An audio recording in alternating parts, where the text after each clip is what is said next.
Hello everyone, and welcome back to Revit Snippets. Great tips you can learn in just a few minutes. This video is sponsored by Teagatize, the easiest way to run Tag All on multiple Revit views and sheets. Also, say goodbye to overlapping tags. Teagatize will turn this into this. Try Teagatize completely for free using the link in this video's description. Have you ever had to tag vertical pipes or pipe risers in Revit? It is quite challenging to say the least. I have here a view where the pipe risers have been tagged, but it used to be like this other view. I can try to tag horizontal pipes now, which is quite straightforward because these are easy to see and select while you tag them. However, as soon as I try to tag, for example, this vertical pipe here, it's a different story. I have a pipe fitting sitting right on top of it.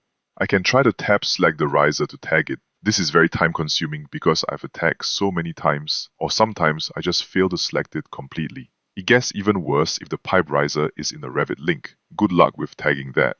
What I usually find myself doing is switching to 3D, selecting the pipe risers, switching back to the plan view, and then doing isolate elements in view. Now they are clearly visible and selectable. I can pick on those to tag them. Anyway, I think we can all agree that this is a very long-winded approach, especially if we have so many views to tag. Luckily, I can use Dynamo to save the day. If I now open this small Dynamo script here and just run it, you can see right away that it has immediately selected all of the riser pipes in this view for me. As simple as that. Now that I have them selected, I can just run tag all to tag them all in one go. If we check the 3D view, I can see all the riser pipes have been selected here as well. Of course, right now the tags overlap so badly, but at least now we have those generated for the required elements. I can either align them better manually, like this, or use a more automatic method for better tag alignment that I will show you later in this video. For now, let me show you step by step how to recreate this Dynamo script so we can generate pipe riser tags super quickly. We'll then see how to quickly arrange them into this nice, neat layout.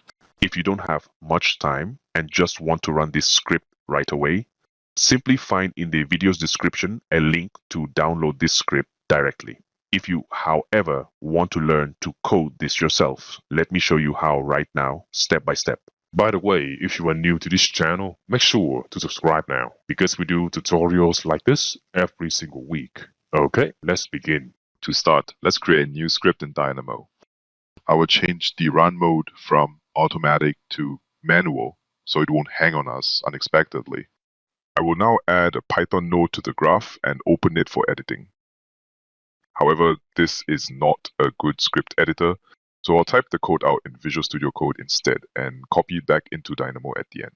If you're new to this workflow, don't worry, just find in the video's description below a link to my other tutorial on how to set up this coding environment. It will also provide you with this Python template for Dynamo that will give you all the necessary information to then return to this video and start scripting with me. Before switching to Dynamo, a quick shout out to our sponsor, Teagatize. With Teagatize, it's never been easier to tag multiple Revit categories at once using your favorite tagging styles. Say goodbye to spending countless hours untangling Revit tags. After running Teagatize on this view, for example, all my tags are perfectly readable. None of them overlaps with their hosts or other elements in the view. If I think this tag, for example, can be placed better, I can just select it and click Next to tell Teagatize to try the next possible tag position. Each time I click the button, Teagatize moves the tag for me, and I can keep doing this until it gets to a tag position I like. There we go. That's much better. Try Teagatize completely for free today using the link in this video's description. First, I grab the active Revit document object so the script knows which project file I'm working in. Right after that, I get the UI document, which is the editable, user-facing interface tied to that document. I also store the active view from a document. That's important because I only want to search for pipes that are visible in the view the user currently has open. Then I import the math utilities because I'm going to convert degrees to radians and use other small math functions later when comparing angles. The script attempts to read the first input coming into the node. If a numeric tolerance was provided, it casts that input to a floating point number and uses it. If anything goes wrong, for example, there's no input or the input isn't a number, the script falls back to a sensible default of 1 degree. This gives the user a quick way to make the detection more or less strict without changing the code. Because the Revit API returns angles in radians, I immediately convert the absolute value of the tolerance from degrees into radians. This converted tolerance is what I'll use to test whether a pipe is close enough to perfectly vertical. To collect all pipe curve elements that are visible in the active view, I use Revit's filtered element collector scoped to the active view ID so the script only touches elements the user currently sees. The collector is filtered to the built-in category for pipe curves and excludes element types so that only actual pipe instances are returned. Finally, I call toElements to get a plain list I can iterate over. To prepare containers for the results, I create a regular Python list to hold the pipe objects that I determine are vertical, and I also create a .NET list of element ID objects to hold the element IDs. This second list is what the Revit UI selection API expects when I want to highlight the found pipes in the model. Now we iterate over each pipe found in the view. For each pipe element, I first grab its location. Many Revit elements may not have a location or may be located differently, so I check for a missing location and skip that element if needed. Here, we require a curve-based location. If the location exists, I check that it is a location curve. That tells me the element is described by a curve in space. If the location object is some other form, I skip the element because this script only works for curve-based pipes. Next, I'll only consider straight-line pipes. From the location curve, I obtain the underlying curve. I then test if the curve is a simple straight line. If it's an arc or some other curve type, I skip it. Risers in Revit are normally straight runs, so this keeps the test clean and predictable. Let's now get the pipe direction vector. For straight line pipes, I read the direction property from the curve. The API gives us a direction vector that is already unit length, so we don't need to normalize it before angle comparisons. I'll then measure the angle to vertical and its opposite. Using the Revit API's angle2 method, I compute the angle from the pipe's direction to global z and also to negative z. Taking both ensures I treat pipes pointing up and pipes pointing down as vertical. A riser could be oriented either way, and I only care about the absolute alignment to the vertical axis. It's time to compare against the tolerance and collect matches. I take the smaller of the two angles, up versus down, and compare it to the tolerance in radians. If that minimum angle is less than or equal to the tolerance, the pipe is considered vertical for the purposes of this script. When a pipe qualifies, I append the element itself to the vertical list and also add its element ID to the ID list for selection. Now we can update the Revit UI selection. With the list of element ID objects built, I call the UI document selection API to set the current selection to those IDs. This operation does not modify the model geometry, so it doesn't require starting a transaction. It simply highlights the found risers in the Revit user interface so the user can see what was detected. Finally, I expose the list of vertical pipe elements as the node output, so downstream nodes or the user can inspect or act on them programmatically. This gives a clear programmatic result in addition to the visual selection that was applied to the model. Next, let's copy all text from this file, paste it into the Python node in Dynamo, save it, and close this node.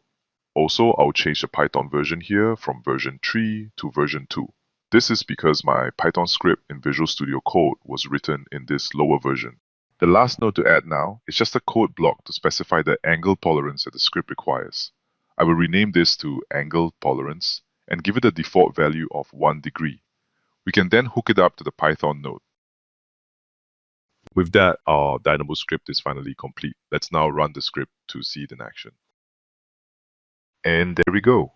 In one single click, I have successfully selected all of the pipe risers in this view. However, as we saw earlier, just running tag all on those vertical pipes does not give us a neat tag layout. This is because tag all only tags individual elements as if there were nothing else visible in the view. To get a nice result like I have in this other view here, without spending too much time, we need to use an automated solution such as Teagatize. If I now undo what we did and then run the tag active view command from the Teagatize tab, it will automatically detect pipe risers in this view, generate a tag for each riser, and then rearrange all of those tags into a tidy formation. And voila! I now have a beautiful tag layout not only for my pipe risers, but also my horizontal pipes. The plugin tries its best to avoid intersections between tags. Sometimes that still happens though. For example, this tag here has a crossing leader line. Not to worry, Teagatize can also help me resolve this very easily. I can just select the tag and then click Mirror here to flip it to the other side of the pipe. And there we go, no more overlapping tags. Now, the good thing about Teagatize is that it's not limited to just tagging pipes. In fact, you can tag any Revit category with Teagatize. For example, if I undo the tagging of this view and then go to the settings window of the plugin, I can enable tagging mechanical equipment from here as well. This will allow the plugin to tag some additional elements over here. I can now save the settings and then run the tag active view command again. This can take slightly longer than the tag all command, but the results will be much nicer and require much less manual adjustment. And yes, indeed, now I have a beautiful tag layout comprising not just horizontal and riser pipe tags, but also tags for mechanical equipment items. The tags are stacked vertically like this because that's the option I chose in Teagatize settings. If you want them to be separately distributed, simply update those settings accordingly. To generate tags like this in multiple Revit views in one go, simply follow the link in this video's description and let Teagatize work its magic. There's also a link in the description to download the script we built together today. Even more, if you want to master Python scripting in Dynamo to create this kind of script yourself, check out my full online Python for Dynamo course, also linked to in the video description. If you like this lesson and want more like this every single week, make sure to subscribe to this channel now. For now, have a good day and I'll see you in the next tutorial.